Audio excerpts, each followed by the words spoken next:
में हमने सोचा एक पॉइंट बचा हुआ है, उसकी वजह से चैप्टर अधूरा पड़ा रहेगा, तो ऐसे उसके न्यूमेरिकल होंगे जिसके आप लगाते रहेंगे, इसलिए हमने कहा वो टॉपिक नहीं कर दी क्यों ना छोड़। देख, इसके पहले का कॉन्सेप्ट पूरा क्लियर हो गया होगा, पढ़ लिया सबने? इसके पहले का कंसेप्ट पूरा सबका पढ़ा हुआ है? हाँ सर। पक्का? Yes sir. पक्का। देखिए हाँ सर। ऑनेस्टली जिस स्टेज पे आप रहे वहां ईमानदारी से काम, मतलब जिस स्टेज पे, तो अपने आप सक्सेस मिलती जाती है। और अगर आप ये सोच रहे हैं कि बस एग्जामिनेशन आएगा शायद थर्ड वेव आ जाए, हे प्रभु, पता चला कि ठीक है थर्ड वेव आ गई, एग्जाम नहीं हुए, लेकिन फिर करोगे क्या इसके बाद? इसके बाद जो वेव्स आएंगी उनकी तो हालत खराब हो जाएगी। अब जो लोग इंटर पास हो चुके हैं पढ़े नहीं भी, और वो जब IIT और कोई ज्वाइन करने जाएंगे तब क्या करेंगे? तो बेसिक तो कोई पढ़ाएगा नहीं। जब आप इंटर पास करके जाओगे तो एक लेवल की पढ़ाई होती है, जरा ईमानदारी पढ़िएगा। तो हमने एक तो किरचॉफ्स लॉ और इलेक्ट्रिक करंट और EMF और टर्मिनल पोटेंशियल, बहुत सारी चीजें बताई, वो आपने देख ली होगी। ठीक है, आज एक लास्ट टॉपिक इसका है पोटेंशियोमीटर। पोटेंशियोमीटर ये चूंकि थ्योरेटिकल है, एक डायग्राम का है। मीटर नाम से लग रहा है कि मीटर का काम होता है कुछ नापना, तो यानी ये इंस्ट्रूमेंट कुछ नापने के काम में आता है। और किस चीज के काम में आता है उसके लिए लिखा है पोटेंशियो, यानी पोटेंशियल मतलब दो पॉइंट के बीच का पोटेंशियल डिफरेंस नापने के काम में आता है, या यूं कहें EMF ऑफ द सेल के नापने के काम में आता है। अब आप कहेंगे जब ये EMF नापने के काम में आता है तो EMF या वोल्टेज नापने के लिए एक और इंस्ट्रूमेंट हमारे पास है, वो है वोल्टमीटर। और वोल्टमीटर छोटा सा होता है, कोई बहुत बड़ा भी नहीं होता है। तो आखिर वोल्टमीटर में क्या दिक्कत थी जो है पोटेंशियोमीटर बनाना पड़ा? तो जब पोटेंशियल, आवाज मेरी आ रही ना क्लियर सबको? Yes sir. तो जब आप पोटेंशियोमीटर डिटेल में पढ़ लेंगे तब मालूम होगा एक्चुअली में पोटेंशियोमीटर क्यों ज्यादा वोल्टमीटर्स की कंपैरिजन में ज्यादा सेंसिटिव क्यों, वो अभी नहीं बताया। इसके लिए सबसे पहले हम बात करते हैं, जो वर्ड आएगा हमने इसे पहले पढ़ाया था, पोटेंशियल ग्रेडियंट। ग्रेडियंट वर्ड से आप पहले से ही वाकिफ हैं कि जब कोई चीज डिस्टेंस के साथ चेंज होती है, the rate of change of temperature with respect to distance, that was temperature gradient. The rate of change of velocity with respect to distance, that was velocity gradient. यहाँ पर क्या होता है कि मान लिया एक ये सेल है या एक बैटरी है, और ये एक वायर में करंट, एक रेजिस्टेंस वायर है, यहाँ से ये रेजिस्टेंस वायर है, इसमें करंट फ्लो करा रही है AB। और अगर मैं मानूं कि इसका जो EMF है वो 10 वोल्ट है, और ये मान के हम चल रहे हैं कि इसका इंटरनल रेजिस्टेंस नेग्लिजिबल है, तो यानी कि ये सर्किट में 10 वोल्ट का पोटेंशियल डिफरेंस क्रिएट कर रही है। यानी AB वायर के बीच में जो पोटेंशियल डिफरेंस क्रिएट होगा 10 वोल्ट का होगा। यानी अगर ये 10 होगा ये 0 होगा, तभी तो 10 वोल्ट आएगा। तो जैसे जैसे आप दूर जाएंगे 10, 9, 8, क्योंकि करंट आप लेते जा रहे हो, तो धीरे धीरे इसकी एनर्जी लॉस होती जाएगी, यानी पोटेंशियल गिरता जाएगा। तो पर यूनिट लेंथ जो पोटेंशियल ड्रॉप होता है उसको कहते हैं हम पोटेंशियल ग्रेडियंट। यानी कि अगर मैं इस वायर की लंबाई 10 सेंटीमीटर कर दूं, तो हम कहेंगे पोटेंशियल ग्रेडियंट को हम फिलहाल यहाँ K से डिनोट करेंगे, हम कहेंगे पोटेंशियल डिफरेंस अपॉन 10, यानी हर एक सेंटीमीटर का पोटेंशियल कितना होगा? 1 वोल्ट। यानी कि ये 10 वोल्ट है, 1 सेंटीमीटर आगे जाएंगे तो 9 वोल्ट होगा, आगे जाएंगे 8 होगा, 7 होगा, 6 होगा, इस प्रकार से घटते घटते 0 तक जाएगा। ठीक है, अगर इस वायर की लंबाई 100 सेंटीमीटर कर दें तो पोटेंशियल ग्रेडियंट कितना आएगा? 0.1 वोल्ट, यानी हर एक सेंटीमीटर में 0.1 वोल्ट का डिफरेंस आएगा। ठीक है, अगर इसकी लंबाई 1000 सेंटीमीटर कर दें तो आएगा 0.01 वोल्ट। 0.01 वोल्ट। तो आप क्या देख रहे हैं कि वायर को जितना ज्यादा लंबा करते जाएंगे उतना ही ज्यादा पोटेंशियल ग्रेडियंट कम होता जाएगा। तो पोटेंशियल ग्रेडियंट कम होने का मतलब क्या होता है कि माइन्यूट से माइन्यूट पोटेंशियल डिफरेंस आप निकाल सकते। तो समझ में आई बात। पहली बात है पोटेंशियल ग्रेडियंट की क्या होती है, इसके बारे में लिखना हो तो लिख लीजिएगा। Potential gradient, the rate of change of potential with respect to distance. The rate of change of potential with respect to distance is called potential gradient and given by K is equal to V by L, volt पर metre भी कह सकते हैं, पर centimetre भी कह सकते हैं। ये डिपेंड करता है कि हम उसकी यूनिट क्या लें। Rate of change of potential with respect to distance, distance के रेस्पेक्ट में अगर कोई चीज चेंज होती है, पोटेंशियल चेंज होता है, तो पोटेंशियल ग्रेडियंट कहलाता है। अच्छा, अब जरा देखिए एक और कॉन्सेप्ट। अभी तो कॉन्सेप्ट पीछे वाले क्लास में बताया था हमने। देखो, इसको नापने का जो कंसेप्ट है वो ये है कि हमें किसी बैटरी का वोल्टेज निकालना है, पोटेंशियल निकालना है। ये एक बैटरी है जिसका पोटेंशियल हमको नोन है, इसको हम सोर्स बैटरी कह सकते हैं, सोर्स बैटरी कह सकते हैं। और इसका पोटेंशियल मुझे E1 मालूम है। तो सिंपल सी बात है कि अगर हम यहाँ पर एक रेजिस्टेंस लगा देंगे तो एक करंट ऐसे फ्लो कराना शुरू कर देगी। अब अगर रास्ते में एक बैटरी और लगा दे, सेल्फ बैटरी जो भी कर, और उसका पोटेंशियल E2 मालूम, E2 निकालना है, मुझे नहीं मालूम या उसको मालूम नहीं है, यानी E1 हमको नोन है, E2 हमको नोन नहीं। अब सिंपल सी बात है, और यहाँ पर एक रास्ते में एमीटर लगा दे, एमीटर लगा, सिंपल सी बात है, अगर E1 ज्यादा होगा तो इसकी ताकत ज्यादा हो जाएगी, और इसकी ताकत ज्यादा मतलब करंट ऐसे फ्लो होगी। जब यहाँ पर आएगी करंट, और ये करंट किधर फ्लो कराना चाहते हैं, इधर। अब चूंकि ये इधर करंट फ्लो कराएगी, इधर करंट फ्लो कराएगी, तो सिंपल सी बात है, जिसकी ताकत ज्यादा होगी वो वही फ्लो करा पाएगा। वो क्या कहावत है, जिसकी लाठी उसकी भैंस। तो मैं मान लेता हूं कि पहले केस में E1 बड़ा है, तो ये करंट ऐसे फ्लो, यानी इसको करंट फ्लो नहीं कराने देगी, इससे होकर के करंट पास हो, और ऐसे करंट फ्लो हो रही है, तो एमीटर में इस प्रकार से एक डिफ्लेक्शन हो जाएगा। अगर मान लें E2 बड़ा है तो करंट ऐसे फ्लो होगी, और इस एमीटर में डिफ्लेक्शन उल्टा हो जाएगा। लेकिन अगर दोनों का EMF सेम है तो क्या दोनों में कोई करंट फ्लो करा पाएगा? नहीं फ्लो करा सकता, क्योंकि इसके बीच में पोटेंशियल डिफरेंस कितना हो जाएगा? 0। भाई अगर जो इसका पोटेंशियल है वही इसका पोटेंशियल है, तो दोनों के बीच का डिफरेंस कितना हो गया? 0। और जब डिफरेंस 0 होगा तो करंट फ्लो होगी नहीं, तो इस एमीटर में कोई भी डिफ्लेक्शन नहीं होगा। तो एमीटर में कोई भी डिफ्लेक्शन ना होना क्या शो करता है? इसको एमीटर न कहिए, इसको गैल्वेनोमीटर कहिए, क्योंकि हमको बहुत सेंसिटिव करंट भी मेजर करना है। गैल्वेनोमीटर में डिफ्लेक्शन 0 होना क्या शो करता है?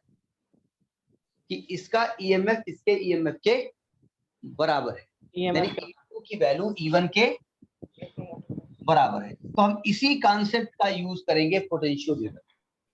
तो ये logic E2 is equal to E1 होगा, इसका पोटेंशियल इसके इक्वल हो जाएगा। सिंपल सी बात है, दोनों की ताकत सेम है, और इसकी ताकत हमको पहले से मालूम थी। भाई जैसे दो लोगों को लड़वाइए और एक की ताकत आपको मालूम है, और दोनों ऐसा लड़ रहे हैं, कोई जीत नहीं पा रहा है, तो आप क्या कहेंगे कि दोनों की ताकत सेम है, तो जिसकी नहीं मालूम उसकी मालूम हो जाएगी। तो इस प्रकार से ये पोटेंशियोमीटर काम करेगा। अब हम बात करेंगे पोटेंशियोमीटर काम करता है। जरा सावधान, ये लॉन्ग क्वेश्चन में आता है, इसलिए थ्योरी जरूर लिख लीजिएगा, बुक में सब कुछ लिखा हुआ है। मैं आपको समझा रहा हूं काम कैसे करता है। देखो, इसमें एक सोर्स बैटरी होती है, ये एक मिनट, अभी हमने कहा कि भाई एक पोटेंशियल ग्रेडियंट जितना कम होगा उतना ही आप सेंसिटिव पोटेंशियल, कम से कम पोटेंशियल नाप सकते हैं। सही कह रहा हूं मैं? पोटेंशियल ग्रेडियंट हमने क्या कहा? Potential divided by length. तो हम इसमें 4 से 5 मीटर लंबा तार लेते हैं, मीटर ब्रिज में कितना ले रहे थे? 1 मीटर। 1 इसमें मीटर। 4 से 5 मीटर लंबा तार लेते हैं। अब 4 से 5 मीटर लंबा तार किसी वुडन बोर्ड में अगर आप लगाओगे तो बहुत लंबा वायर हो जाएगा। पता चला कि अगर अच्छा कुछ लोग कहते हैं 12 मीटर तार ले लो, 10-12 मीटर ले लो, तो जितना लंबा आप वायर ले सकते हैं उतना ज्यादा ये पोटेंशियोमीटर सेंसिटिव होगा। तो हम इतना बड़ा लंबा तार करेंगे कैसे? देखो अब ये बनाइएगा ना, इसको बनाना नहीं, आपको समझाने के लिए बता रहा हूँ। ये एक वुडन बोर्ड लेते हैं, ठीक है, और इसमें क्या करते हैं, यहां से एक वायर लिया हमने, यहां से वायर खींचा, ये 1 मीटर था।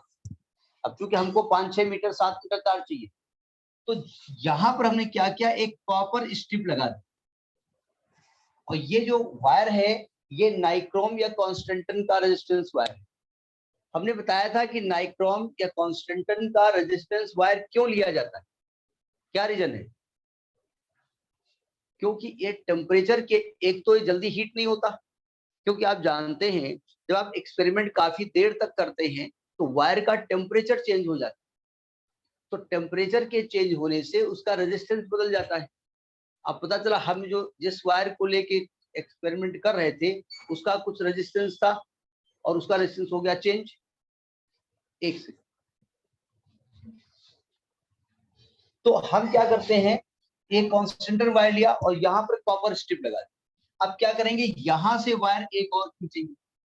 अब बताओ वायर सेम है कि नहीं है? भाई जो करंट इधर से जाएगी वो कॉपर स्ट्रिप का मतलब क्यों लिया आपने? कॉपर स्ट्रिप इसलिए लिया कि copper is a good conductor, यानी उसका रेजिस्टेंस बहुत बहुत नेग्लिजिबल होता है। तो हम मान लेंगे इसने कोई भी रेजिस्टेंस नहीं है, तो ये एक करंट ऐसे जाएगी, यहाँ पर ना यहाँ और एक कॉपर स्ट्रिप लगा दी और यहाँ से तार खींच दिया, यहाँ पर कॉपर स्ट्रिप लगा दी, यहाँ से तार खींच दिया, यहाँ इस प्रकार से तार को हम ऐसे कितना भी लंबा बना सकते हैं। समझ में आ रही बात? और ये एक वायर हो गया, और यहाँ पर हमने 1 मीटर स्केल लगा दी नीचे, ये 1 मीटर स्केल हमने लगा दी।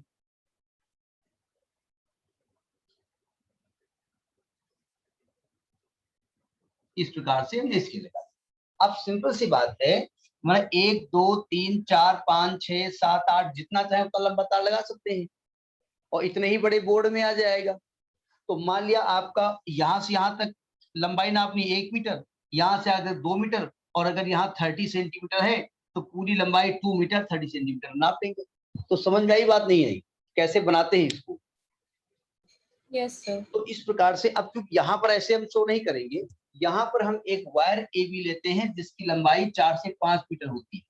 जितना लंबा वायर लेंगे उतना ही ज्यादा ये पोटेंशियोमीटर सेंसिटिव होता है। देखो ध्यान से, हमने कहा इसमें एक ए बी वायर लेते हैं, ये 4 से 5 मीटर लंबा है, और एक बैटरी है जिसको कि हम सोर्स बैटरी कहते हैं, ये सोर्स बैटरी, और जिसका ईएमएफ हमको मालूम है, जिसका ईएमएफ हमको मालूम है, उसका एक टर्मिनल, पॉजिटिव टर्मिनल, उसको हम इस ए से जोड़ देते हैं, और निगेटिव टर्मिनल को हम क्या करते हैं, एक रियोस्टेट से जोड़ते हैं और एक की से जोड़ देते हैं। इस प्रकार से तो डायग्राम कितना तो समझ में आ गया। ये करंट ऐसे फ्लो कराएगा, क्यों? क्योंकि बैटरी का अपना ईएमएफ है, ये हम जानते हैं कितना ईएमएफ है, उसने ए और बी के बीच में एक पोटेंशियल डिफरेंस क्रिएट किया और इस प्रकार से करंट फ्लो हो रही है। अब जिस बैटरी का या जिस सेल का ईएमएफ हमको निकालना होता है उसका पॉजिटिव टर्मिनल हम लेते हैं ऐसे, और उसके पॉजिटिव एंड को हम ए से जोड़ देते हैं और निगेटिव एंड को एक गैल्वेनोमीटर से जोड़ देते हैं और एक जॉकी से जोड़। तो डायग्राम यहां तक तो क्लियर हो गया होगा। इसका ईएमएफ हमको नहीं मालूम और इसी का ईएमएफ हमको निकालना है। तो यहां तक डायग्राम तो समझ में आ गया होगा मेरे हिसाब से। हाँ करते रहो। Yes, sir.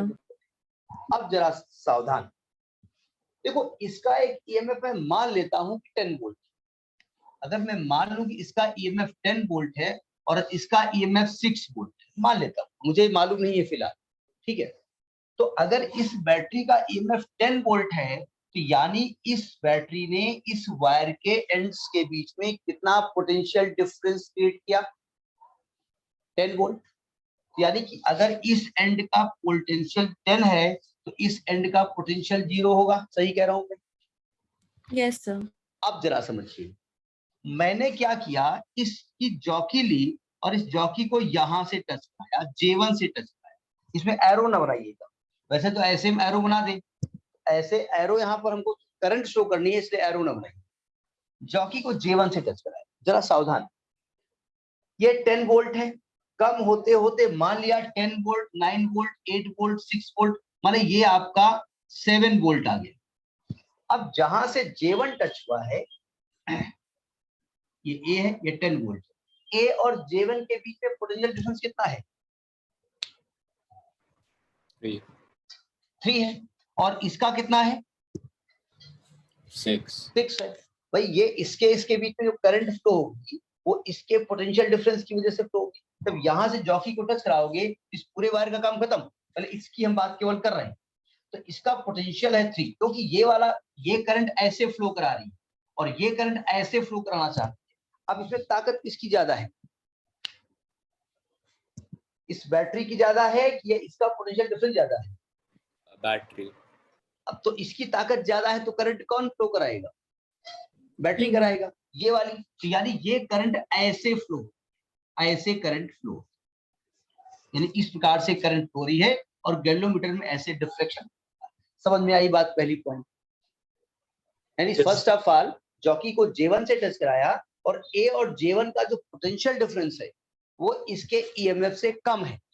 अब हमको तो नहीं मालूम है, तो एग्जांपल लेकर के 10 वोल्ट मान लिया, आप नहीं मानेंगे, आप कहेंगे तो potential difference between A J1 is less than the potential EMF of battery E1, तो this will flow the current, तो करंट की डायरेक्शन ऐसे हो जाएगी। इस प्रकार से A J1 E1 A ये डायरेक्शन हो जाएगी। समझ में आ गई बात? सर अब अगर हमने जो Yes, sir. हाँ सर अगर बैटरी की कम होती तो? अभी होगी, आगे पूरी बात कंप्लीट कर लेने दो। अब हमने क्या किया, जॉकी को यहाँ से हटा दिया और यहाँ से गैल्वेनोमीटर को फिर जोड़ा और जॉकी को यहाँ कहीं जाकर के जोड़ दिया J2 पे। हम जानबूझ के यहाँ जॉकी को जोड़ने के लिए एरो नहीं बना रहे, तो करंट पे कंफ्यूजन। मैं मान लूं अगर ये 10 कम होते होते होते होते यहाँ पर हो गया जाकर के 8 वोल्ट, तो अब बताइए A और J2 के बीच का पोटेंशियल डिफरेंस कितना है?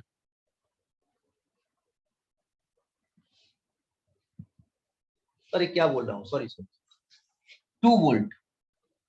तो अब डिफरेंस कितना है? आप 8 है ना, 8 volts. और Yes. इसका डिफरेंस क्या है? 6. 6 वोल्ट। तो अब ताकत किसकी ज्यादा है? इसकी। तो ये यहाँ घुस के जाएगा इधर की ओर, ऐसी तेरी ऐसी तैसी में करंट ऐसे फ्लो होता है। भाई कोई बहुत बड़ा गुंडा है, वो रोड पे चल रहा है, उसको कोई दिक्कत है, आप ही घर में घुस गया कर। अब घर में वाले कह रहे हो कहाँ घुसा है? बोले अपना काम करो, चलो पूड़ी बनाओ, चलो रोटी बनाओ, ना डंडा उठाओ, लाओ लाट, बंदूक ताने बैठा है। तो अब मजबूरी में बनाना पड़ेगा। तो यानी इसका पोटेंशियल डिफरेंस ज्यादा था, तो इस बैटरी की ताकत ज्यादा होती है और करंट घुस के ऐसे फ्लो कराता है। ये एरो ना बनाइएगा, यहाँ एरो ना बनाइएगा, एरो केवल यहाँ बनाइएगा, ठीक है? यहाँ ना बनाइएगा, ये वाला कंफ्यूज करेगा, केवल यहाँ बनाइएगा। तो करंट ऐसे फ्लो करेगी। समझ में आ गई बात? Yes, और sir. ऐसे फ्लो करेगी तो गैल्वेनोमीटर में डिफरेंस इधर आ गया। अब हमने क्या किया, इसको फिर यहां से हटा दिया और हमने इस गैल्वेनोमीटर को यहाँ कहीं टच कराया J पॉइंट, और यहाँ गैल्वेनोमीटर को टच कराया। अगर मैं मान लूं ये यहाँ पर 4 वोल्ट आ गया, अब बताओ A और J के बीच का पोटेंशियल डिफरेंस 6 वोल्ट। 6. 10 है और 4 है 6, इसका पोटेंशियल 6 वोल्ट। जो दोनों की ताकत Same. दोनों यहाँ पर आकर के खड़े होंगे और दोनों को समझ में नहीं आ रहा है कि सामने वाला जीत जाएगा कि हम जीत जाएंगे। कभी कभी क्या होता है, दो लोग लड़ते हैं और एक तो होता है हमको मालूम है कि मेरी ताकत ज्यादा है, सामने वाले को बात करी भाग यहाँ से, ऐसे भगा दिया। सामने वाला ताकत तो हमको भगा देगा। कभी कभी दोनों एक दूसरे के सामने खड़े होते हैं, दिखाना ये चाहते हैं कि हम बहुत बड़े गुंडे हैं, लेकिन मन में सोचते हैं कि कहीं ये हमको उठा के पटक न दे, और सामने वाला सोचता है ये हमको उठा के पटक न दे। तो लास्ट में होता क्या है कि दोनों की ताकत सेम है, इसलिए करंट कौन फ्लो कराएगा? कोई नहीं फ्लो करा सकता, यानी इस रास्ते से कोई करंट फ्लो नहीं होगी। तो यहाँ पर कोई भी डिफ्लेक्शन नहीं होगा। समझ में आ गया बात? जीरो तो इस कंडीशन Yes, sir.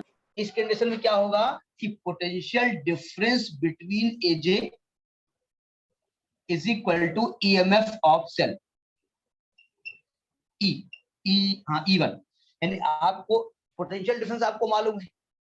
अब जरा देखिए, ये जो आपने एजे लिखा है ना, इसकी लंबाई आपको मालूम थी कहां पे टच कराया आपने, क्योंकि आपके वायर में एक मीटर गेज लगा हुआ है इसकी लंबाई नापने के लिए। अब बताओ per unit length potential drop कितना हो रहा था, एल के, यानी यूनिट लेंथ में पोटेंशियल ड्रॉप के हो रहा था, तो एल लेंथ में पोटेंशियल कितना हो जाएगा, के एल। तो इस प्रकार से जो आपके ईएमएफ ऑफ द सेल होगा वो कितना होगा, के एल। बात समझ में आ गई, लॉजिक समझ में आया? हाँ सर। भाई आप बता रहे हैं ना कि भाई यूनिट लेंथ में देखिए के अपान एल का मतलब क्या होता है, पर यूनिट लेंथ। तो पर यूनिट लेंथ का पोटेंशियल के है, तो एल लेंथ कितना होगा, 1 सेंटीमीटर पढ़ेंगे तो के, 2 सेंटीमीटर जाएंगे तो 2 के, 3 सेंटीमीटर जाएंगे तो 3 के, एल सेंटीमीटर जाएंगे तो एल के। तो जो इसके बीच का पोटेंशियल है वही इसका ईएमएफ है। ये जो 654 हमने लिखा है ये हमने समझाने के लिए लिखा है, this you will not right, you right कि AJ2 का पोटेंशियल डिफरेंस इससे ज्यादा है तो करंट ऐसे फ्लो होगी जाएगी, और AJ का पोटेंशियल इसके बराबर है इसलिए करंट फ्लो नहीं होगी, इस रास्ते में फ्लो नहीं होगी। देखो करंट ऐसे तो जाएगी, ठीक है, मतलब ये बैटरी बड़ी ताकतवर समझती थी, इस रास्ते से चली जाएगी करंट, वो कोई दिक्कत नहीं है, इस रास्ते से नहीं जाएगी, ना तो ये करंट फ्लो करा पाएंगे इस रास्ते से, ना तो ये फ्लो करा पाएंगे। लॉजिक समझ में आ गया? इसको डायग्राम को बना लीजिएगा, इसकी थ्योरी लिख लीजिएगा, ये ना कि ये लिखवा दी, लिखी सब कुछ बुक में लिखा, समझना है केवल, इस पर न्यूमेरिकल बहुत आता है, ध्यान रखिए, नोट करिए इसको।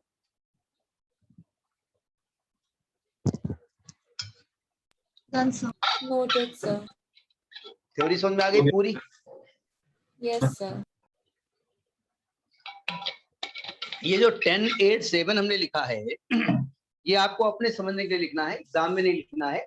ये करना है कि इसका पोटेंशियल डिफरेंस इससे कम, इसका पोटेंशियल डिफरेंस इससे ज्यादा, और इसका पोटेंशियल डिफरेंस इसके बराबर। पावनी बात समझ में आ रही है? Yes, sir. आज आप लेट ज्वाइन हुए थे। Sorry, sir. देखो दो चीजें हैं, 7:30 का टाइम है, मैं पूरी कोशिश करता हूँ मैं 7:30 पे लाइन पे आ जाता हूँ, संख्या बहुत कम होती है तो 2-4-5 मिनट का समय में लेते। So connect नहीं होता वैसे वैसे। चलिए हम मान लेते हैं, कोई ना कोई मेरा भी कारण है। नेट नहीं चल रहा। अब नेट के लिए तो अब मेरे पास कोई फार्मूला नहीं है, अब वो तो हम मेरा बाई चांस चल रहा है, क्योंकि नेट कौन सा यूज कर रहे हैं आप? Sir, Airtel. नहीं ये सर डायग्राम एक सेकंड रुकना, हाँ ब्रॉडबैंड यूज कर रहे हैं, वाईफाई की ये आपका सिम वाला? Sir, router. राउटर तो ठीक काम करता है। अब Yes, sir. दिक्कत है ना कि वहां अभी पर काम भी नहीं कर रहे तो मैंने फिर डेटा लगा दिया। कारण है ना कि वहां पर भी बहुत, हर घर में तो राउटर लगा हुआ है, तो अब राउटर सब लोग खेल रहे हैं तो वहां पर भी दिक्कत होती है, ज्यादा वहां भी कंजेशन हो जाता है। बैंडविड्थ का प्रॉब्लम होता है सर। हाँ बैंडविड्थ जानते हो ना, बताएंगे Yes. आगे आएगा, बैंडविड्थ समझाया जाएगा। जैसे हम लोग जब इलेक्शन ड्यूटी में जाते हैं, इलेक्शन ड्यूटी में तो हम लोग को ड्यूटी करानी पड़ती है, इलेक्शन कराने पड़ते हैं, तो अब जिस जगह पे हम लोग इकट्ठा होते हैं, अब वहां पर 10,000 आदमी इकट्ठा हो गया और सबके पास मोबाइल, किसी का मिलता ही नहीं है वहां। क्यों? क्योंकि वो 10,000 जितने मोबाइल हैं वो उस एक टावर से जाके घुस जाते हैं, एक टावर बेचारा परेशान होता है, किसी का नहीं मिल पाता। तो वैसे ही हर जगह राउटर, हर जगह वाईफाई, हर जगह ब्रॉडबैंड, फिर दिक्कत। खैर समझ में आ गया। Yes, अब sir. क्वेश्चन ये होता है कि potentiometer is better than voltmeter, why? Question आता है कि वो सेंसिटिविटी आप, पहली बात है सेंसिटिविटी आप पोटेंशियोमीटर कैसे बढ़ाएं, पोटेंशियोमीटर की सेंसिटिविटी कैसे बढ़ाएं? अब सिंपल सी बात है, हल्का सा भी पोटेंशियल चेंज हो और पोटेंशियोमीटर मेजर कर ले तो सेंसिटिविटी बढ़ गई। भाई जैसे आप जानते हैं कि आपने एरर एनालिसिस पढ़ी होगी कि अगर मैं कहीं से इतने सेव लेके आ रहा हूं तो बताइए, अब आप कहेंगे अगर जिसने पिछले साल पढ़ा होगा तो उसे वही डिजिट फिर लिख रहेगा, रटी हुई डिजिट क्या? जी आप इस बार यही एग्जाम किया, कोई 5 किलो सेव लेके आया, कोई 5.0 लेके आया, कोई 5.00 लेके आया, एक 5.000 लेके आया, तो क्या सभी लोग अलग अलग सेव लेकर के आए हैं? कि दोनों की माप, दोनों की मेजरमेंट सेम है?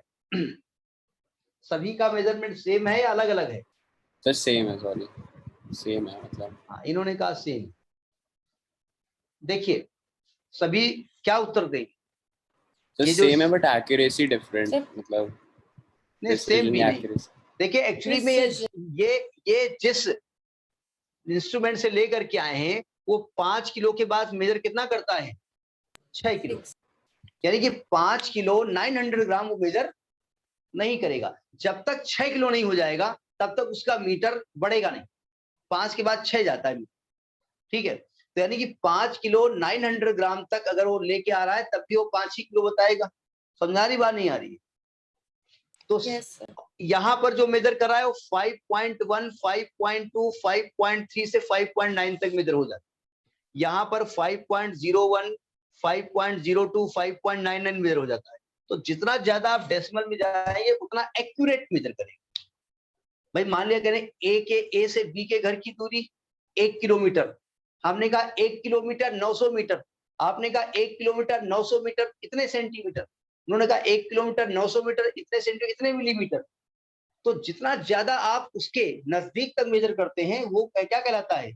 एक्यूरेसी। आपने 11th में एक्यूरेसी और प्रेसिजन पढ़ा होगा। प्रेसाइज और एक्यूरेट दो वर्ड थे वहां पर। तो यहां पर क्या होगा, इसकी सेंसिटिविटी कैसे बढ़ाई जाएगी? इसमें अगर मैं इस वायर की लंबाई बढ़ा दूं तो वायर की लंबाई बढ़ाने से क्या होगा? The potential gradient will decrease. और जितना कम पोटेंशियल ग्रेडियंट होगा उतना ही ज्यादा ये सेंसिटिव कहलाएगा। समझ गई बात? भाई जैसे चक्की पे जाइए और मम्मी के नाक की कील निकाल के तौलाइए जाकर, नाक की कील ऐसे यहाँ पर तौलाइए जाकर के, फिर चक्की तौल देगी वो, जिसमें आटा तौला जाता है, नहीं तौलेगी क्योंकि वो बहुत सेंसिटिव नहीं है। वो 100-200 ग्राम तो ठीक है लेकिन मिलीग्राम नहीं तौलेगा। उसके लिए सुनार एक अलग इंस्ट्रूमेंट यूज करता है, इलेक्ट्रॉनिक वाला, ठीक है। अभी तो इलेक्ट्रॉनिक यूज करता है, पहले वो एक फिजिकल बैलेंस, कभी आपने फिजिक्स लैब में देखा होगा,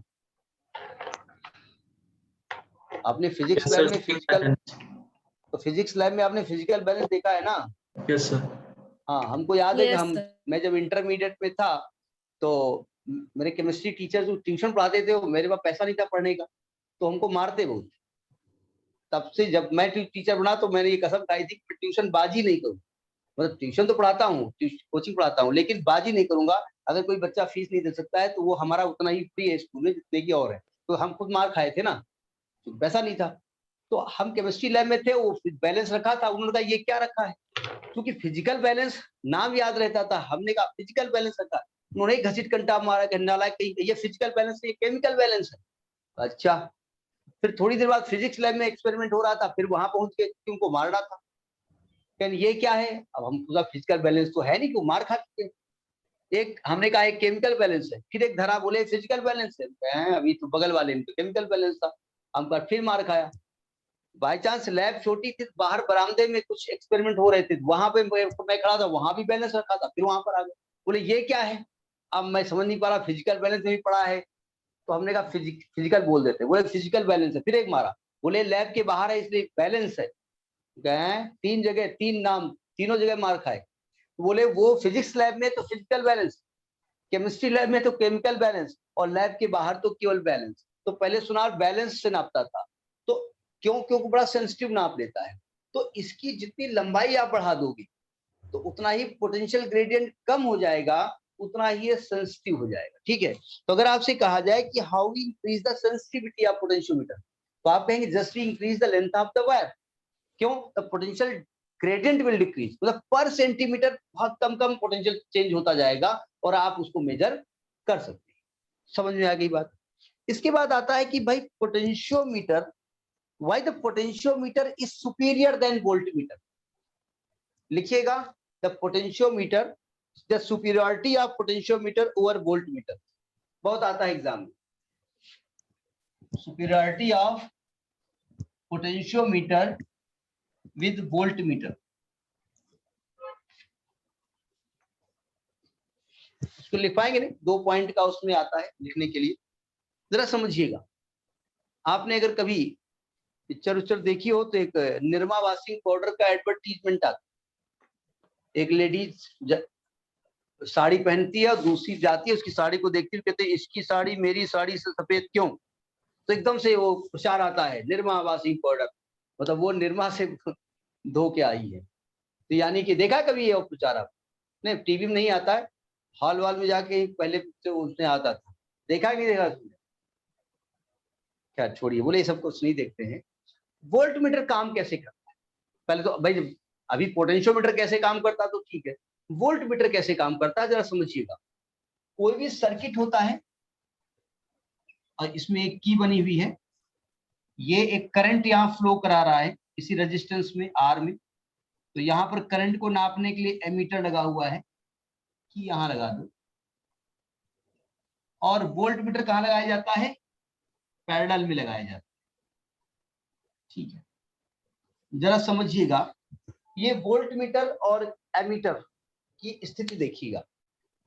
एमीटर हमेशा सर्किट में सीरीज में लगता है और वोल्ट मीटर हमेशा पैरेलल में लगता है, पहली बात। अब चूंकि पूरी की पूरी करंट एमीटर से पास होनी है, और अगर एमीटर का रेजिस्टेंस ज्यादा है तो खुद आधी करंट खा जाएगा, तो क्या सही करंट मेजर करेगा? मैं लॉस हो जाएगा ना करंट का। तो यानी कि एमीटर का रेजिस्टेंस कैसा होना चाहिए? बहुत लो होना चाहिए। So तो almost एमीटर सीरीज में लगता है और उसका रेजिस्टेंस बहुत लो होता है। वोल्ट मीटर क्या होता है? पैरेलल में लगता है, और पैरेलल में अगर यहां करंट घुस गई तो ये भी खा जाएगा। तो करंट इधर ना जाए उसके लिए वोल्ट मीटर का रेजिस्टेंस कैसा लेते हैं? Very high, you can infinite resistance. तो वोल्ट मीटर का रेजिस्टेंस कितना होता है? बहुत हाई होता है, आर हाई होता है। तो आर हाई होता है तो क्या वोल्ट मीटर में करंट जाती नहीं है? जाती है, थोड़ी बहुत करंट जाती है, क्योंकि वोल्ट मीटर किस कॉन्सेप्ट पे काम करता है? वोल्ट मीटर देखा है ना आपने, उसमें एक कॉइल होती है, कॉइल में करंट फ्लो होती है। जब करंट फ्लो होती है तो वो कॉइल मैग्नेटाइज हो जाती है। जब कॉइल मैग्नेटाइज हो जाती है तो वो डिफ्लेक्शन शो करती है, ठीक है। यानी कि यहाँ का रेजिस्टेंस हाई होने के बावजूद थोड़ी बहुत करंट इसमें जाएगी, वो इस कॉइल को मैग्नेटाइज करेगी, तब डिफ्लेक्शन होगा। यानी कि वोल्ट मीटर से वोल्टेज नापने के लिए सर्किट में करंट फ्लो होना जरूरी है, समझ में आएगी बात। और जब सर्किट में करंट फ्लो होता है तो कहीं ना कहीं एनर्जी का लॉस होता है, कैसी बात कही। और जबकि पोटेंशियोमीटर में क्या होता है? नल पॉइंट होता है, वहां पर करंट फ्लो नहीं होती है तो एनर्जी का लॉस नहीं होता है, तो आपको ज्यादा एक्यूरेट ईएमएफ मिलता है। समझ में पहली बात आ गई? Yes sir. तो पहली सुपीरियरिटी क्या है कि in the galvanometer current flows, sorry in that voltmeter case the current flows in the circuit. यानी वोल्ट मीटर को थोड़ी बहुत करंट चाहिए वोल्टेज नापने के लिए, जबकि पोटेंशियोमीटर नल पोजीशन में मेजर करता है पोटेंशियल, और नल पोजीशन में उसके अंदर से करंट फ्लो नहीं होती, इसलिए एनर्जी का लॉस यानी वोल्टेज का लॉस नहीं होता, तो आपको ज्यादा एक्यूरेट वोल्टेज मिलता है। पहली बात समझ में आई बात। दूसरी बात, जब वोल्ट मीटर रीडिंग देता है तो you have to count the reading, आपको रीडिंग लेनी पड़ती है। उसका जब सुई चलती है तो आपने देखा होगा ऊपर पॉइंट्स बने होते हैं ऐसे, ठीक है, उसमें रीडिंग्स होती है। तो अब आप देख रहे हो उसके रीडिंग ऐसे ध्यान से देख रहे हो, कोई कह रहा है ये सुई 4 से 5 के बीच में है, कोई कह रहा है 4 पे है, कोई कह रहा है 5 पे है, तो कहीं ना कहीं रीडिंग लेने में दिक्कत हो सकती है भाई, चूंकि बहुत छोटी छोटी होती है, उसमें सुई डिफ्लेक्ट हुई है, आप हो सकता है रीडिंग लेने में दिक्कत हो जाए। और जबकि यहाँ पर नल पोजीशन में होती है तो नल पोजीशन में रीडिंग लेने का मतलब ही नहीं है, तो गलती होने के चांस कम है। तो ये दो कारण हैं जिनकी वजह से potentiometer is better than voltmeter. समझ में आई बात? लेकिन हैंडलिंग करने में पोटेंशियोमीटर दिक्कत करता है, तो हैंडलिंग करने के लिए हम कहीं पर हम यूज करते हैं, क्या यूज करते हैं? हम वोल्टमीटर यूज करते हैं। पोटेंशियोमीटर का यूज हम जनरल अपने यहाँ इलेक्ट्रिकल इक्विपमेंट में नहीं किया जाता है। आपने देखा होगा आपके यहाँ, सबके यहाँ कोई ना कोई इलेक्ट्रिकल इंस्ट्रूमेंट लगे होंगे। अब तो जैसे फ्रिज में है वो स्टेबलाइजर इनबिल्ड होके आता है, वो खुद ही अपना यूज कर लेता है, कम ज्यादा कर लेता है। अब तो सेंसिटिव आ गया। अब टीवी है, टीवी वोल्टेज ही नहीं लेती है, वो तो एलईडी, और अब तो वो टीवी आने लगी है, उसको आप फोल्ड करके जेब में रख लीजिए, जेब है नहीं हमारे। अच्छा नीचे जेब में रख लीजिए और जब जरूरत हो आप टांग दीजिए। देखा नहीं देखा टीवी? हमने देखा नहीं। Yes sir. मतलब अब आप टीवी को आप चाहेंगे तो टीवी ऐसे फोल्ड हो जाएगी, आप पर्स पे रख लीजिए अपने आराम, ठीक है। और इसके बाद जब जरूरत हो उसको पर्स से निकालिए और दीवार में टांग दीजिए और कार्यक्रम देखिए आराम से। तो अब वो तो वोल्टेज नहीं लेती, लेकिन किसी का स्टेबलाइजर लगा होगा तो देखा होगा स्टेबलाइजर में एक सुई लगी होगी, उसमें ए लिखा होगा, हो सकता है एक में वी लिखा हो। तो हम पोटेंशियोमीटर का यूज कम करते हैं क्योंकि इसको प्रैक्टिकली जरा हैंडल करने में दिक्कत होती है। तो समझ में आ गया वही potentiometer is better than voltmeter. दो कारण, एक तो नल पोजीशन में हम एक्सपेरिमेंट करते हैं तो यहाँ पर वोल्टेज ड्रॉप होने की संभावनाएं कम होती है, करंट का लॉस नहीं होता। और दूसरा होता है रीडिंग लेने में जो मिस्टेक हम कर सकते हैं वोल्टमीटर के केस में, वो पोटेंशियोमीटर के केस में नहीं होता क्योंकि ये नल पोजीशन में होता है, उसमें रीडिंग लेने में दिक्कत नहीं। बात समझ में आ गई? अब लिखिए application of voltmeter. Application of voltmeter. अच्छा न्यूमेरिकल लगा लिए सब वाले पीछे वाले चैप्टर के? नहीं अभी, अब आप कहेंगे रोड डिले कर देते हैं आप, वही हमने इस चैप्टर को फिनिश कर दिया जाए। तो न्यूमेरिकल सर एक बस डाउट सर, एक जो सुपीरियरिटी ऑफ पोटेंशियोमीटर और वोल्टमीटर जो 2 पॉइंट्स हैं वो लिखना क्या है, मतलब लिखें कैसे? पहला तो आप लिखेंगे कि voltmeter when we use voltmeter we have to take current from the circuit, yes from the battery, यानी current flows in the circuit. If the current will flow the circuit, then there will be loss of energy. Okay sir. So some energy will loss, so we'll not get the accurate potential. In the case of potentiometer, no current is drawn from the battery. So there is no loss. Source battery से तो current हम ले रहे हैं, लेकिन हम जिसका EMF major कर रहे हैं वो बैटरी करंट नहीं दे रही है। तो current is not drawn from the cell. तो सेल के अंदर जो रेजिस्टेंस होता है या सर्किट का रेजिस्टेंस होता है वो उसको इफेक्ट करेगा नहीं। आपको याद होगा हमने एक ईएमएफ बताया था और एक बताया था आपको टर्मिनल पोटेंशियल। yes, जब आप बैटरी से करंट को ड्रॉ करने लगते हैं तो आप चाहे न चाहे बैटरी के अंदर का रेजिस्टेंस कुछ न कुछ इफेक्ट करेगा। आप कितना भी अच्छा कंडक्टिंग वायर लगा लीजिए, कुछ न कुछ सर्किट का रेजिस्टेंस होगा जरूर, तो कुछ न कुछ एनर्जी का लॉस होगा जरूर। याद है ना, हमने एक फॉर्मूला प्रूव कराया था V = E - IR। लेकिन जब आप करंट ड्रॉ नहीं करेंगे, आई जीरो कर देंगे, तो आपको V = E हो जाए, यानी आपको एग्जैक्ट ईएमएफ मिले। अब सोर्स बैटरी जो दे रही थी करंट, उससे हमको मतलब नहीं है, लेकिन आप देखें नल पोजीशन के केस में हमारी जो बैटरी जिसका ईएमएफ निकालना था उससे करंट हम नहीं ले रहे, तो जब वो करंट ड्रॉ नहीं कर रहे हैं उससे, तो रास्ते का रेजिस्टेंस उसकी एनर्जी को लॉस नहीं करेगा। बात पल्ले Yes, पड़ रही है ना? यस सर, यस और सर। दूसरी बात, हम जब रीडिंग लेते हैं डिफ्लेक्शन के केस में वोल्टमीटर से, तो रीडिंग लेने में कहीं दिक्कत, जैसे आप कई एक्सपेरिमेंट किए होंगे, वैसे आप किए क्या होंगे 11th में एक्सपेरिमेंट जब करना था तो आप घर में थे, अभी भी मन में कुछ लड़कों के मन में चल रहा होगा, हे थर्ड वेव आप कोरोना कब आओगे, हमें कैसे पास कराओगे। कुछ लोग सोच रहे होंगे, हम लोग तो नहीं सोच रहे हैं क्योंकि बड़ी दिक्कत होती है, ऑफलाइन में बच्चे नहीं आ पाते हैं, ठीक है। सर क्या हो गया? सर तो बस यही है सेकंड पॉइंट, तो कि reading is much better in potentiometer. when we take the reading, that there may be some mistake, yes sir. but यहाँ पर नल पोजीशन होता है, there is no need to take the reading, इसमें zero होना चाहिए, उस पर रीडिंग नहीं लेना पड़ता, तो गलती होने के चांसेस कम। अब लिखिए एप्लीकेशन या uses of potentio, uses of potentiometer. Sir आपने पहले वोल्टमीटर कहा था, उसका नहीं करना? नहीं वो तो हो गया ना, वोल्ट मीटर का मतलब केवल आपको superiority of potentiometer over volt meter था, कि वोल्ट मीटर की कंपैरिजन में पोटेंशियोमीटर बेटर क्यों है। भाई जब मेरे पास वोल्ट मीटर था, पोटेंशियल मेजर करने का तरीका था, तो पोटेंशियोमीटर काहे के लिए बनाया गया? तो वोल्ट मीटर में दो दिक्कतें आ रही थी, करंट ड्रॉ होने के केस में एनर्जी लॉस हो रही थी, इसलिए कहीं ना कहीं वोल्टेज कम मेजर हो रहा था, और दूसरी दिक्कत ये आ रही थी कि रीडिंग लेने में दिक्कत हो रही थी, रीडिंग लेने में कहीं मिस्टेक होता है, वो तो वोल्ट मीटर उतना ही है। अब देखिए uses of potentiometer, uses of potentiometer. देखिए पोटेंशियोमीटर के दो यूज हैं, पहले है comparison of EMFs of two cells. पहला है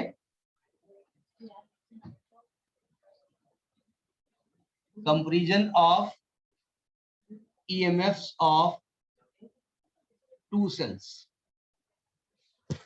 पहला है कि दो सेल के ईएमएफ को हम कंपेयर कैसे, देखो तरीका, पुराना डायग्राम, ये हमारी सोर्स बैटरी है जिसका ईएमएफ हमको मालूम है, इसको हमने रियोस्टेट से जोड़ दिया। रियोस्टेट का यूज आता है ना पूरा, तो एक्चुअली में रियोस्टेट कैसे काम करता है मालूम है ना? Yes sir, variable resistor. नहीं नहीं, वो याद होना अलग की बात है। अगर रियोस्टेट चक्का। आपको दे दिया जाए देखा आप है, बता मतलब सकते हो ना? अब वो कॉइल के अराउंड वो करते हैं, शिफ्ट करते हैं उसको सर नहीं, एडजस्ट करने के लिए रेजिस्टेंस को। तो उसको शिफ्ट करने से रेजिस्टेंस क्यों वेरी होता है मालूम है आपको? ओह सर, ये तो नहीं पता। सर रियोस्टेट का नहीं पता। देखो रियोस्टेट में ऐसे कॉइल लिपटी होती है ना, यस सर। तो दो एंड इसके होते हैं, आपने यहां से वायर को निकाल लिया और यहाँ पे करंट फ्लो करा दिया आपने सब, तो करंट को इसके अंदर से होकर जाना पड़ रहा, नहीं जाना? मान लीजिए ये सेल है, करंट को इसके अंदर से होकर जाना पड़ रहा है। Yes sir. Yes. मैं शॉर्ट में बता रहा हूँ केवल, तो यानी कि पूरी की पूरी कॉइल सर्किट में करंट रेजिस्टेंस क्रिएट करेगी। आप Yes, देखो sir. ऊपर जो स्लाइडर लगा होता है, तो हम करते क्या है, जो इसके अंदर स्लाइडर होता है, ठीक है, तो अपने वायर को यहां से उठा ले अगर हम, तो अब करंट को यही रास्ता तय करना पड़ेगा, नहीं करना? तो केवल इतना जो कॉइल है वही रेजिस्टेंस क्रिएट करेगी, तो रेजिस्टेंस वेरी हुआ कि नहीं हुआ? Yes sir. हुआ सर। किसी और दिन रियोस्टेट को हम डिटेल में बताएंगे, अभी फिलहाल शॉर्ट में समझ लो, हमें रियोस्टेट से मतलब नहीं है। देखो हम रियोस्टेट बना भी सकते हैं और नहीं भी बना सकते। अगर रियोस्टेट आप ना बनाना चाहें तो आप सिंपल सी जो बैटरी बनाते हैं ना, इसमें एक एरो बना दीजिए। एरो क्या इंडिकेट करता है कि इट्स वोल्टेज इज वेरिएबल, बस उससे कोई मतलब नहीं है रियोस्टेट बनाना। लेकिन किसी दिन हम रियोस्टेट समझाएंगे कि रियोस्टेट एक्चुअल में कैसे काम करता है। ठीक है, आपके लैब में है, आप नहीं यूज करते हैं, लेकिन कभी आप किसी ने पूछ लिया भाई ये कैसे काम करता है बताओ, तो हमको पढ़ाया नहीं किया। अब जरा देखिए, बिल्कुल पीछे वाला डायग्राम समझिएगा। ये एक वायर था ए बी, इस वायर से हमने, ए बी वायर था, इस वायर से हमने इसको जोड़ा है। एक्चुअली में ये वायर ऐसे बना हुआ है, डायग्राम को बनाइएगा नहीं आप, ये वायर ऐसे कुछ बना हुआ है, ऐसे वायर है, और ये ए यहां से जुड़ा हुआ है और बी यहां से। समझ में आई बात? नहीं है? सर ये डायग्राम नहीं बनाना। नहीं, डायग्राम तो बनाना है, लेकिन अभी न बनाइए क्योंकि डायग्राम हम खुद ही अच्छा नहीं बना पाते हैं, तो मैं समझा रहा हूँ केवल। ये आपका पहले का डायग्राम था, उसमें हमने ए बी वायर लिया था, कितना लंबा था, 3 से 4 मीटर, तो ये वायर हमने ए बी बना दिया, जानबूझ कैसे बना दिया ना। अब देखिए, जिस सेल का ईएमएफ निकालना है उसको, उसका पॉजिटिव टर्मिनल कहाँ जोड़ेंगे, यहाँ से। अब देखो हमें दो सेल्स का ईएमएफ कंपेयर करना है। देखिए ध्यान से, दो सेल है हमारे पास, एक ये सेल है और एक ये सेल है, ये सेल दो है, ठीक है। इसका ईएमएफ E1 है, इसका ईएमएफ E2 है, ये K1 की है, ये K2 की है। अब देखो इसमें हम करेंगे क्या, सावधान, हम करेंगे ये कि पहले K1 को ऑन कर देंगे, यानी पहले क्या करेंगे, फर्स्ट केस में K1 को हमने ऑन कर दिया, यानी अब K2 का काम नहीं है, अभी E2 सेल सर्किट में नहीं है, ठीक है। और इसके बाद इस जॉकी को यहां से ले गए और यहाँ पे कहीं पर जाकर के हमने टच करा दिया, और हमने कहा जॉकी कहाँ टच हुई है, J1 पॉइंट पे, और हमने कहा ये गैल्वेनोमीटर जो था रास्ते में उसमें कोई डिफ्लेक्शन नहीं हुआ, तो J1 इसका नल पॉइंट है। तो क्या J1 जहां पे टच हुआ है उसकी लेंथ आप निकाल सकते हैं, निकल आएगी। तो अगर मैं मान लूं ये जो लंबाई है AJ1, अगर मैं मान लूं लेट AJ1 जो है वो L1 है, तो एक्चुअली में E1 क्या होगा, KL1 होगा, नहीं होगा भाई? E2 अभी ऑफ है, E2 सर्किट में नहीं है, केवल E1 सर्किट में है, और J1 नल पोजीशन पे है, यानी ए से J1 के बीच का पोटेंशियल डिफरेंस। इसको कंफ्यूज ना हो, जो हमने सीधा वायर बनाया था वो थोड़ा ऐसे बना दिया है, लंबा वायर, बस तो कुछ नहीं किया, ठीक है।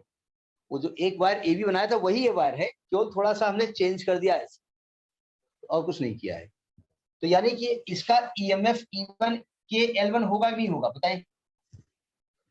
ये Yes. फर्स्ट केस है, फर्स्ट केस K1 ऑन है और K2 ऑफ है।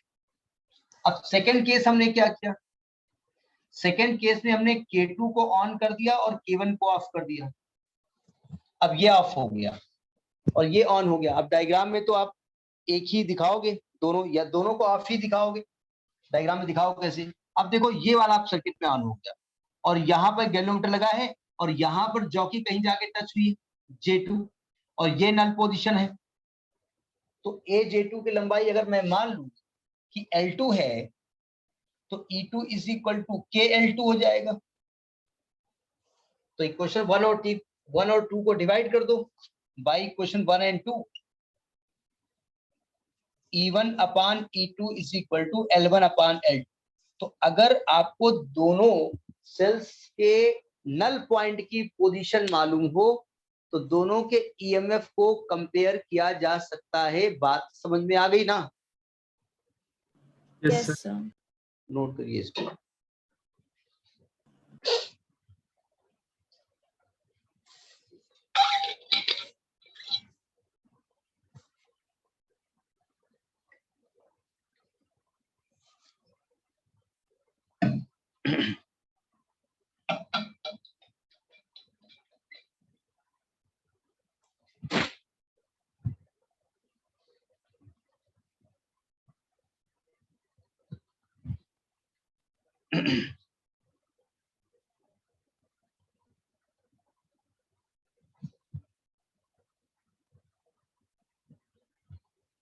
क्या नल पोजीशन जब आ जाती है तो क्या करंट सर्किट में फ्लो नहीं होती?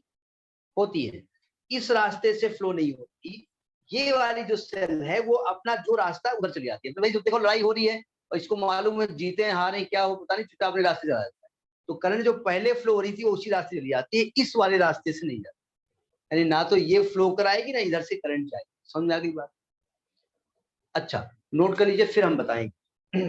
Noted, sir. Done, sir. अच्छा कुछ Okay. टीचर इसको चेंज करके बताते हैं इसलिए उसको भी हम बता दें। देखो कारण है ना कि हमने किसी और मेथड बताया, किसी और टीचर ने किसी और मेथड बताया हो, कॉलेज में कुछ और। वो तुम अर्णव साहब हैं, अभी लेफ्ट हो गए थे, कुछ बता रहे थे कॉलेज में बहुत लंबा सा प्रूफ भेजा गया था। क्या अर्णव के स्कूल में कोई और स्टूडेंट है क्या इसमें? वो भी कह रहे थे ना बहुत मैडम ने बहुत लंबा प्रूफ कराया, कोई एक डेरिवेशन था बोले बहुत लंबा था। वो कौन सा व्हीटस्टोन ब्रिज का था ना? बोल ही रहा। सर मेरे स्कूल में पे हुआ था। आवाज आपकी बहुत सर वैसी मैं आ बिरला रही है। पब्लिक स्कूल नहीं कोई बता रहा था। मिहिर सर। तो यस सर, आप व्हीटस्टोन ब्रिज। जिनका लंबा चौड़ा व्हीटस्टोन ब्रिज है उसकी फोटो खींचिए, जिसको कि आप स्मार्ट भाषा में पिक कहते हैं, मतलब हम तो फोटो ही कहते हैं, पिक्चर कहते हैं पूरा।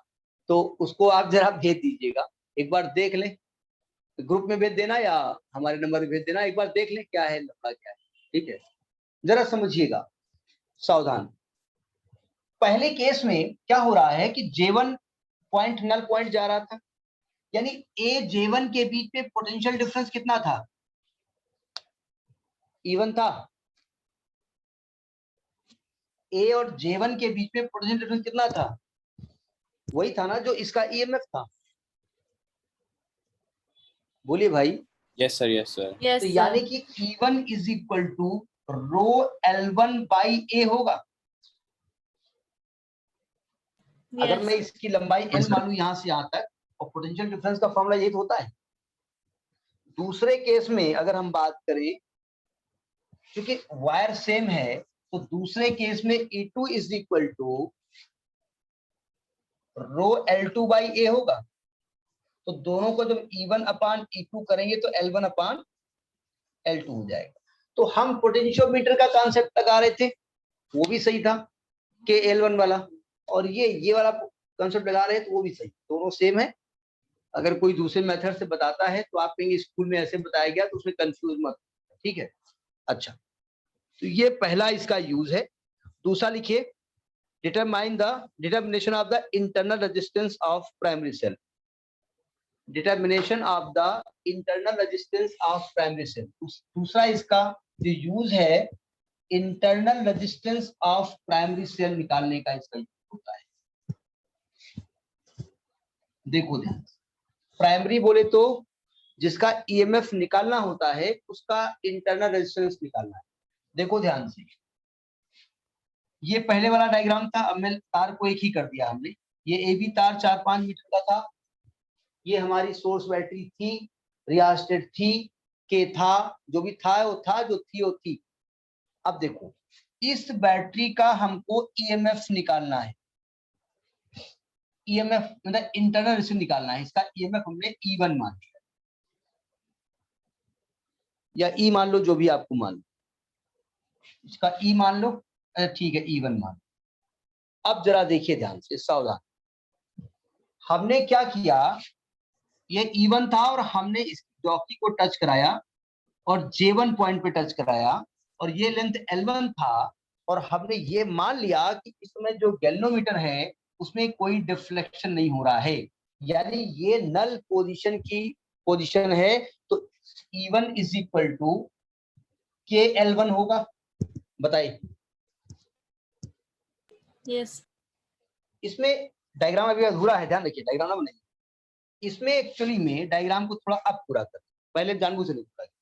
देखो, ये इसका था इंटरनल रेजिस्टेंस, ठीक है, और ये हमने यहाँ पर एक रेजिस्टेंस बॉक्स बना रखा है, और यहाँ एक की लगा रखी है, और ये इस वाले केस में जो की है, इस की का नाम रखा है K, और इस की का नाम रखा है K1, और पहले केस में K1 ऑफ है।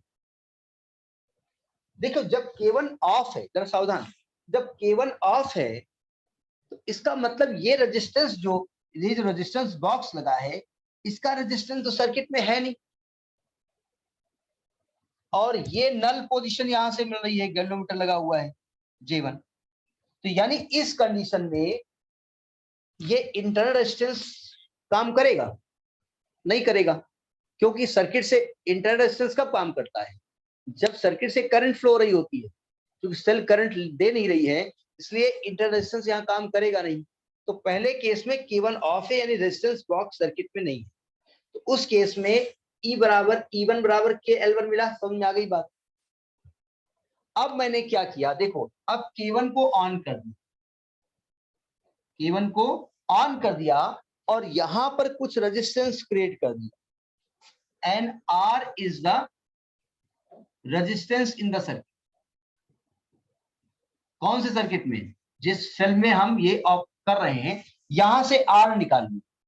अब बताओ, जब इस सर्किट में R क्रिएट हो गया तो क्या आपको बाहर EMF मिलेगा? बाहर कुछ ना कुछ EMF कम मिलेगा, ज्यादा मिलेगा? जब आप सर्किट में रेजिस्टेंस क्रिएट किए दे रहे हैं, तो जो भाई आप इसके EMF को देखते तो बाहर ही है ना, कि अंदर देखते हैं? बाहर मेजर करते हैं, और बाहर जैसे रेजिस्टेंस क्रिएट कर दिया, तो क्या ये बाहर आपको E मिलेगा कि पोटेंशियल कम हो जाएगा? कम हो जाएगा, और वो पोटेंशियल हमने क्या मान लिया? V है, पोटेंशियल डिफरेंस। अब क्या करेंगे, इस जॉकी को हटाएंगे और इसको नई पोजीशन में जाकर के नल पॉइंट सर्च करेंगे अपना, और नई पोजीशन J2 है, ये लंबाई L2 है, तो इस कंडीशन V बराबर KL2 होगा। यानी अब आपको EMF के बराबर वैल्यू नहीं मिलेगी, अब आपको कुछ न कुछ पोटेंशियल ड्रॉप मिलेगा, क्योंकि सर्किट में एक रेजिस्टेंस क्रिएट हो गया है। अब एक क्वेश्चन आप रेज कर सकते हैं कि भाई साहब, आप इस सेल से तो करंट ले नहीं रहे हैं, तो सेल के इंटरनल रेजिस्टेंस से आपसे क्या लेने देना? तो मैं भैया इंटरनल की बात ही नहीं कर रहा हूं, मैंने एक्सटर्नल सर्किट में एक रेजिस्टेंस क्रिएट कर दिया।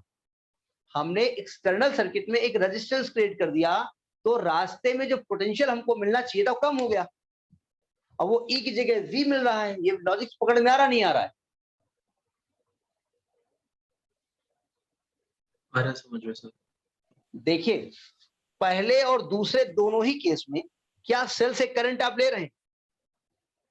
नहीं ले रहे हैं। मतलब नल पोजीशन आने की पोजीशन में ये सेल कोई भी करंट फ्लो नहीं करा रही। लेकिन पहले केस में जो पोटेंशियल इसका था, दूसरे केस में रेजिस्टेंस क्रिएट होने की वजह से पोटेंशियल कम हो गया है, यानी अब आपको ईएमएफ नहीं मिलता है, आपको पोटेंशियल चेंज मिलता है। अच्छा, E1 अपान V क्या होगा? L1 upon L2। अब जरा इंटरनल रेजिस्टेंस का फॉर्मूला देखिए, R is equal to capital R E upon V minus 1 आपने पढ़ा है। इंटरनल रेजिस्टेंस का फार्मूला ये था, R is equal to R E upon V minus 1, याद है? न याद हो तो याद कर लीजिए, पीछे टॉपिक पढ़ाया गया है। तो E बोले तो यहाँ पर E1 अपान V, तो क्या होगा? Capital R L1 upon L2 minus 1। तो ये इंटरनल रेजिस्टेंस का फार्मूला होता है। तो समझ में आई बात? तो ये चैप्टर आपका फिनिश हो गया है, इसमें शायद 2 चैप्टर फिनिश हुए हैं। नेक्स्ट क्लास आपका न्यूमेरिकल का होगा। अब चूंकि चैप्टर फिनिश हो गया है, इसमें इसको पढ़ के रखिएगा, ये बहुत बहुत बहुत इंपॉर्टेंट है, ध्यान रखिएगा। Yes. इसको बहुत सीधा साधा मत मानिएगा, ये दोनों यूज इसके, why potentiometer is better than voltmeter और पोटेंशियोमीटर। मतलब पोटेंशियोमीटर का पूरा जो खानदान है ना, इस खानदान में से किसी को भी इनवाइट किया जा सकता है, ठीक है? तो नोट कर लिया इसको। डायग्राम थोड़ा बुक से बढ़िया सा बना लीजिएगा, थोड़ा घटिया टाइप बना हुआ है, ठीक है? ठीक है, कर लेंगे। Yes sir, Yes. Thank you sir. Thank you, sir. Yes.